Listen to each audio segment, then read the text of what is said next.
My phone's not charging after the latest update.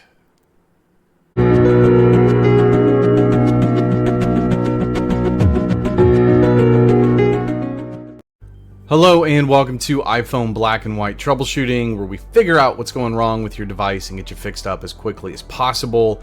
This video, we're going to cover the topic of your phone not charging after doing a software update.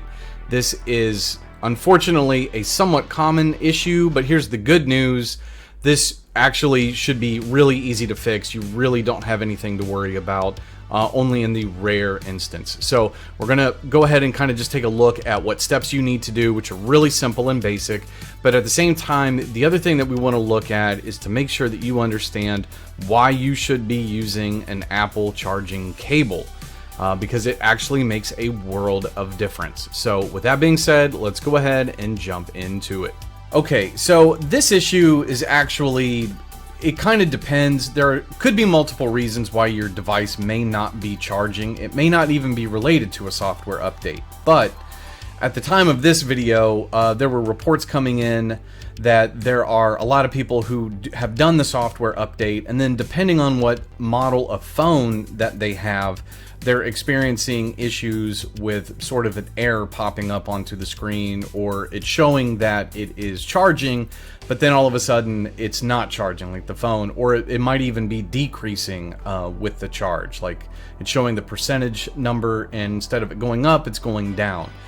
Like I said before, good news is this should be a pretty easy fix, and there really is just sort of a software glitch that is sort of happening. But good news, we don't need to erase the phone, nothing like that. So let's go ahead and just address this immediately, and here are the steps that you need to take to get this fixed. Okay, the first thing to take note, and this is not going to be most people, but if you do see an error message on your phone that says charging on hold, all that is simply telling you is that the phone either got too hot or too cold, and so that is why it is not charging at the moment. In the rare instance that that is you, good news, you're fine. You don't need to do anything. The phone just basically needs to get back to normal temperatures. But for everybody else, what do you need to do? Okay, so step one is go ahead and disconnect the cable from the phone. That's all you really need to do, is just disconnect it. And I'm not going to go into all the reasons why that is actually important, but just go ahead and disconnect the cable from the phone. Then step two, you're going to turn off the phone. Now, again, this is kind of arbitrary, but I always tell people you want to wait 60 seconds because it's just a good round number, and anytime you're restarting a device, you want to give it enough time. You want to give it enough time to shut down, and then give it enough time to kind of rest for a moment and then turn it back on. Again, it's sort of arbitrary, and yet at the same time, you could probably do it in 10 seconds, but it's just wait 60 seconds. If you develop that habit, it's a good habit to have anytime that you're trying to troubleshoot a device by restarting it. Just trust me on that. It's better to err on that side. Okay, so once you've waited your 60 seconds, go ahead and restart the phone. Once it's turned back on, you get back to the home screen, then go ahead and plug in the charging cable, and your issue should be resolved at this time.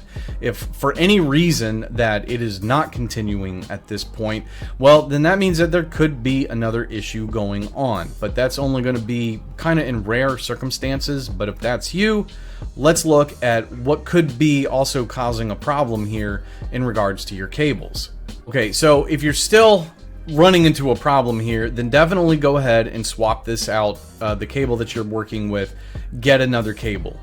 But you might be saying to yourself, okay, well, what kind of cable should I end up getting? Well, glad you asked, because it actually really does make a huge difference. And that is because there's something that's called an MFI certified cable. So we're going to take a look real quick and see exactly what is it mean for it to be MFI, and then where should you be getting your cables from to make sure that these are genuine cables that are working with Apple products the way they are supposed to be. So let's go ahead and kind of take a look at a couple articles and the website. Okay, so the first article I'm going to put up here, and we're not going to go through all these steps, but I just want to go ahead and include it for anybody who would want to read this over. It's straight from support.apple.com, and this article is not really about the issue we're facing, but in general, if your phone won't charge, it does give you some simple steps here on different things that you can kind of do to kind of figure out if there is any kind of particular issue that's going on that may not be as evident at the beginning, like looking to see if there's any kind of damages, breakage. That might be what your issue is just a bad cable. If it stopped at 80%, anything like that. So I'm going to go ahead and just kind of include this. You can read over this. But now we want to look at, like, okay, well, what exactly is this the MFI? Like, what are you talking about? Okay, as it's saying here, I'm just kind of including it. I'm not going to read over everything here, but here's the easy way for you to understand what this is. So if something is part of the MFI program, basically what that means is this particular company has created and developed and worked in conjunction with Apple and actually created products that Apple has basically given their stamp of approval on. The reason that's important is because what you've got to realize is that basically any company out there can create what they call a charging cable. Like, hey, we can charge your iPhone, buy this charging cable for, $6, off of Amazon. Okay, well, the problem with that is basically you can't stop them from creating it because it's just, a USB or a USB-C cable.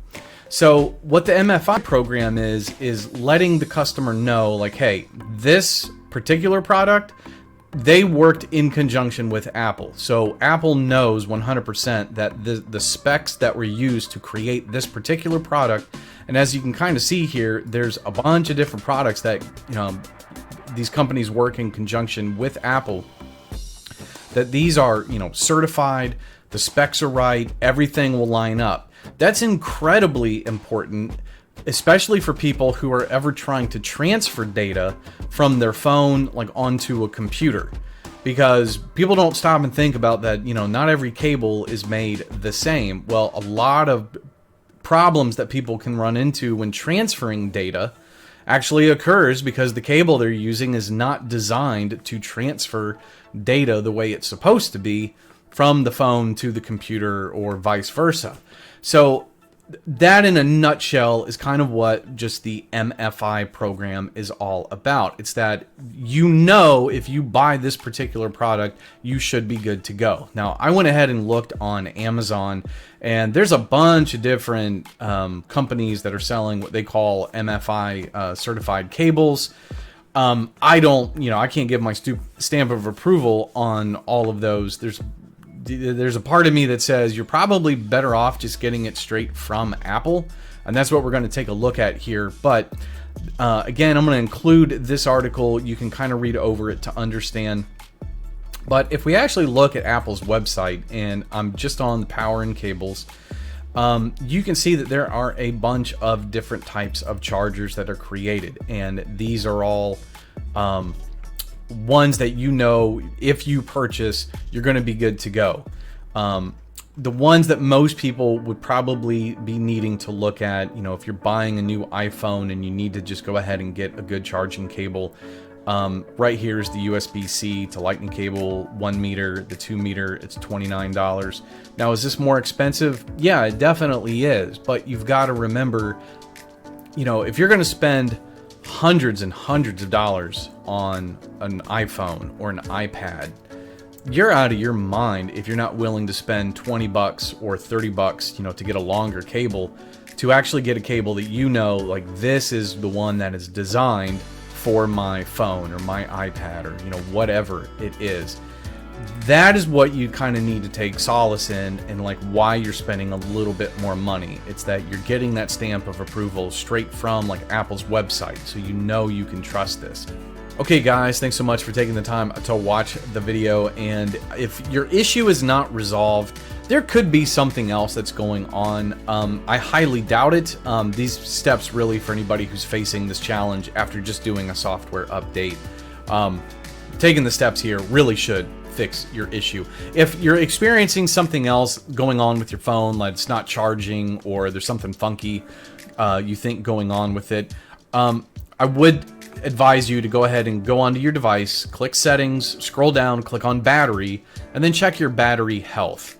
And just kind of take a look at your battery health and see if there's anything funky going on there. I've also got videos up in regards to your battery health. So if that is something else that you need to take a look at, maybe that is going to be happening for some of you, but you know, I highly doubt it. So if you just do the steps here, you should be good to go. But all right, guys, if you found this helpful, don't forget, hit like, hit subscribe, come on back, learn how to become an iPhone expert. Don't forget, send this video to your friends and family so I can turn them into experts as well. Alrighty, guys, till next time, see ya. If for any reason it don't, stop. 3, speak proper English. 3, 2, 1. Survive.